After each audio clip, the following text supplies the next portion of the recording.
Comme pour ceux qui nous suivent sur le net et sur 99.7 FM pour ceux qui sont en fréquence modulée. Aujourd'hui dans le Grand Likita, nous recevons Monsieur Alphonse Mawabi.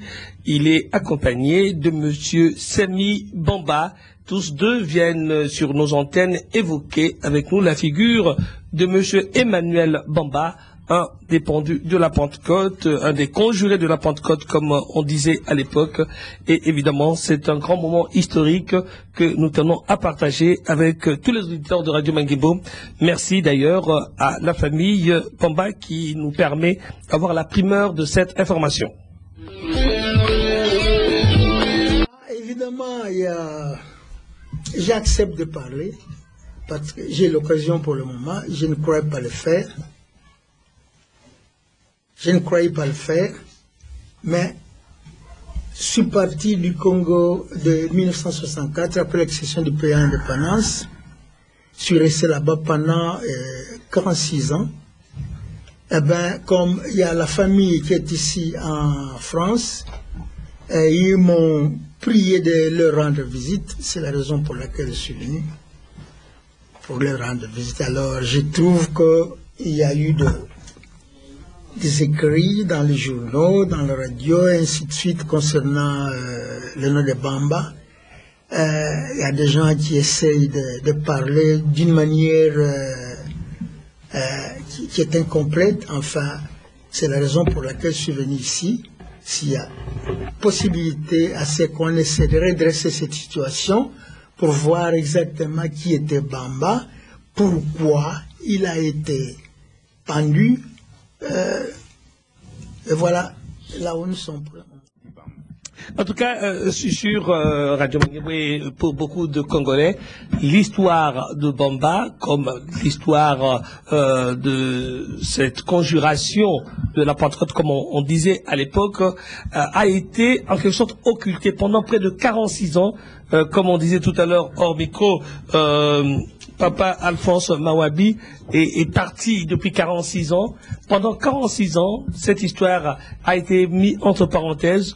Beaucoup, et je le dis en toute connaissance de cause, beaucoup de gens, même de notre génération, et même des générations plus récentes, ont presque oublié cette histoire. Et l'homme a été ministre, il a pratiquement les mains propres parce que ils sont de ces ministres qui ont dirigé le pays avec autant de professionnalisme, mais aussi avec le respect de la chose publique. En tout cas, moi je dirais qu'honnêtement, ça a été vraiment très difficile d'abord pour nous. Parce que lorsque papa était, bon je dis papa parce que c'est le petit frère de mon père, hein, oui. Donc je ne peux parler autrement, même si aujourd'hui il n'est pas là.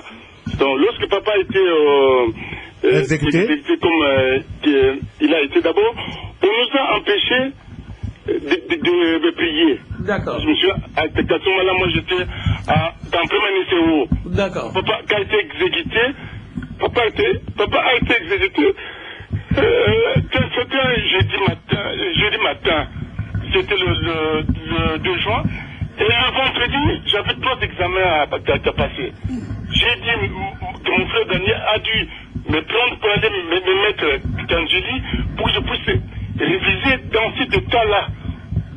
C'est vrai, on imagine que c'était très dur pour vous. C'était plus dur pour tout le monde. Merci. Même pour celui qui était à Liège, même pour papa Alphonse qui était aux États-Unis, c'était très difficile. Bon. Et en plus de ça, on nous a empêchés de pleurer notre père. Et il était humain ou bien il était une personne. Vous lui en voulez beaucoup sur ce point. Ok. Bon. C'était un guet-apens. Alors moi, c'est le détail qui me trouble, c'est guet-apens qui est placé pour ces 4 personnes-là. Pourquoi Bamba, Anani, Kimba et Mahamba et pas, par exemple, Kizenga ou les autres? Quel lien il y avait entre ces... Il y avait les Adoula, il y avait les entre ces Bomboko, 4-là, pour que Mobutu sente la nécessité de les éliminer en même temps. Si, de toutes les façons, c'est un guet-apens, il n'y avait pas déjà un coup d'État qui était en préparation. Donc, si on les prend séparément, d'après les informations que vous pouvez avoir, quel danger représentait chacun de ces quatre pour que Mobutu d'un coup se dise, je fomente un coup d'État, je fomente un complot, parce que finalement, c'est Mobutu plutôt qui a fomenté un complot contre les quatre pour que je les élimine en même temps. Emmanuel Bamba, le 11 juin 1963, co-signe avec le chef de l'État et M. Cyril Adoula une loi. C'est d'ailleurs lui, Bamba, qui rédige l'exposé des motifs de cette loi. Et bien, cette loi de juin 63, publiée dans les moniteurs congolais, dans le journal officiel du 1er juillet 1963, pour répartir les compétences entre l'État, donc national, et les provinces en matière de finances. Et enfin, troisièmement, en tant que la loi de péréquation en quelque sorte. En tant que ministre des Finances, il fait partie de la délégation du gouvernement congolais conduite par M. Cyril Adoula comme Premier ministre en Belgique du 25 février au 1er mars 63. Donc là, c'est vraiment l'anniversaire. Pour venir débattre avec le gouvernement belge du portefeuille du Congo, c'est-à-dire tous les avoirs financiers du Congo détenus en Belgique et qui résultaient de participation du Congo belge dans plusieurs sociétés. Donc c'est pour souligner que c'était pas n'importe qui. Je vais quand même essayer d'intervenir. Hein. Oui. Donc, j'ai lu à plusieurs fois le livre de M. Ngwanda, le président de la PARECO. À un certain moment, il raconte que Mobutu vers la fin, il voyait Mobutu vers la fin, qu'il aurait présenté un homme de Dieu, qu'il aurait fait accepter Jésus-Christ. Donc, je comprends bien que Mobutu est devenu chrétien à la fin, mais un chrétien qui a oublié de demander pardon. Alors, on va prendre Vicky avant de boucler. Allô, Vicky? Oui, José. Ouais, on vous écoute parce que là, il nous reste 2 minutes. Tout à fait. Mais qu'est-ce qu'il y a à dire, mes chers amis?